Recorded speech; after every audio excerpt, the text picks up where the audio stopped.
건물의 연면적을 구하는 방식이 대부분 잘못되어 있어요. 네이버에 보면은 공급 면적 이거 적으면 다 틀린 겁니다. 안녕하세요. 부동산 매매 사업자 가짜 수익을 진짜 수익으로 만들어드리는 기장톡톡의 경매하는 회계사입니다. 매매 사업자의 대부분이 84제곱미터 이하를 거래하기 때문에 부가가치세를 적용하는 경우가 많이 없습니다. 하지만 참여자가 많아지고 경쟁이 많아지다 보면 자연스럽게 경쟁이 적은 쪽을 찾게 되는데요. 그 중에 하나인 84제곱미터 초과 주택에 대한 부가가치세 계산에 대해서 알아보도록 하겠습니다. 오늘도 빠르게 예시를 들어서 설명해 볼 텐데요. 이번 물건은 우리 대표님이 낙찰받고 매도까지 완료한 사례입니다. 저랑 계약을 하기 전에 이미 매도가 완료한 시점에서 긴급하게 저한테 기장 의뢰를 주시면서 신고를 했던 내용인데요. 그럼에도 불구하고 제가 그날 바로 계산을 빨리 해드리고 추가적인 절차를 진행했기 때문에 부가가치세를 최대한 절감해드린 케이스입니다. 부가가치세 계산의 기본적인 계산 방식은 건물과 토지의 비율을 구해서 매도 가격을 안분하는 것인데요. 예를 들어 매도 가격이 100인데 건물 부분과 토지 부분을 6대 4라고 가정하면 이 매도 가격의 100은 60대 40으로 나눠지게 됩니다. 그중 건물 부분인 60은 부가세 10%를 적용해서 6이 나오는 이런 방식입니다. 총 3단계로 구분해서 진행해 볼 텐데요. 첫 번째로 토지의 기준시가를 구해야 됩니다. 토지 면적은 등기 표지부에 나와 있는데요. 저는 57.48제곱미터고요. 개별 공시지가는 제가 링크를 별도로 걸어놨습니다. 부동산 공시가격 알림이에 들어가서 해당되는 건물의 주소지를 적으면 연도별로 개별 공시지가 나옵니다. 저는 121만 6천 원이 나왔기 때문에 121만 6천 원을 적어주시고요.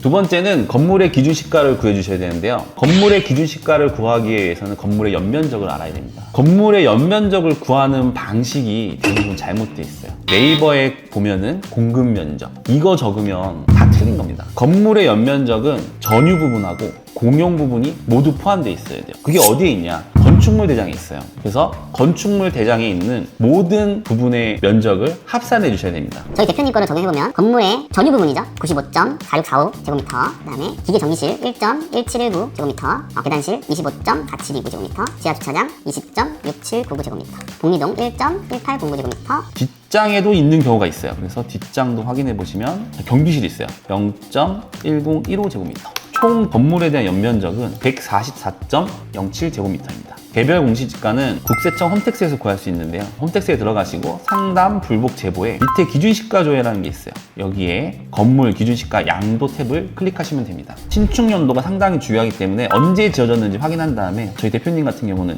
2005년에 지어졌고요. 아까 건물 면적 구한 거 144.07제곱미터 넣으시고요. 취득 연도는 2025년도죠. 그 다음에 올해 팔았기 때문에 2025년도로 넣겠습니다. 취득 당시 건물 구조는 건축물 대장에 철골 콘크리트 조라 되어 있거든요. 3번 선택하시고요. 아파트죠. 그 다음에 똑같이 양도 당시 건물 구조 다른 게 없죠. 그 다음에 취득 당시 제곱미터당 개별 공시지가는 아까 토지 개별 공시지가를 구했잖아요. 저는 121만 6천 원을 넣겠습니다. 그 다음에 양도 당시 개별 공시지가도 같은 2025년이니까 120만 6천 원 넣으시면 됩니다. 이렇게 기준시가 계산하기를 넣으시면 양도 당시에 건물의 기준시가 71만 원 요거를 구하는 게 핵심입니다. 그래서 71만 원을 가져와서 이 엑셀에다가 넣어주시면 건물의 기준시가가 구해지고 토지 부분과 건물 부분의 기준시가의 비율이 나타나게 됩니다. 다음으로는 실제 판매되는 가격 혹은 입찰 전에 내가 희망 매도 가격을 여기다 적어주시면 되는데요. 저희 대표님은 2억 5,500에 팔게 됐습니다. 그래서 2억 5,500을 넣어주시면 자동적으로 건물분의 부가세가 포함된 금액과 총 매도 금액을 기준으로 한 법정 매도가를 산출하게 됩니다. 여기서 아주 중요한 포인트가 있는데요. 일반 상가처럼 부가가치세를 매수인한테 부담시킬 수가 없어요. 만약에 제가 매매 사업자라서 부가가치세를 내야 되기 때문에 부가가치세만큼을 돈을 더 주세요 라고 하면 아파트 안 팔리겠죠. 그래서 대부분의 경우는 84 초과 제곱미터에 대한 주택의 거래는 부가세를 다 매도인이 부담하게 됩니다. 그런 부분까지 고려해서 2억 5,500만 원 안에는 토지 부분의 금액과 건물의 부분의 금액이 있고 거기에 건물 부분의 부가세가 포함돼서 2억 5,500만 원이 나오도록 계산해야 됩니다. 이렇게 법정 매도가를 산출했더니 우리 대표님의 부가세가 1,430만 원 정도가 나왔는데요. 실제로 우리 대표님이 납부한 금액은 1,150만 원 정도예요. 이게 어떻게 가능했냐? 알려줘야 되나?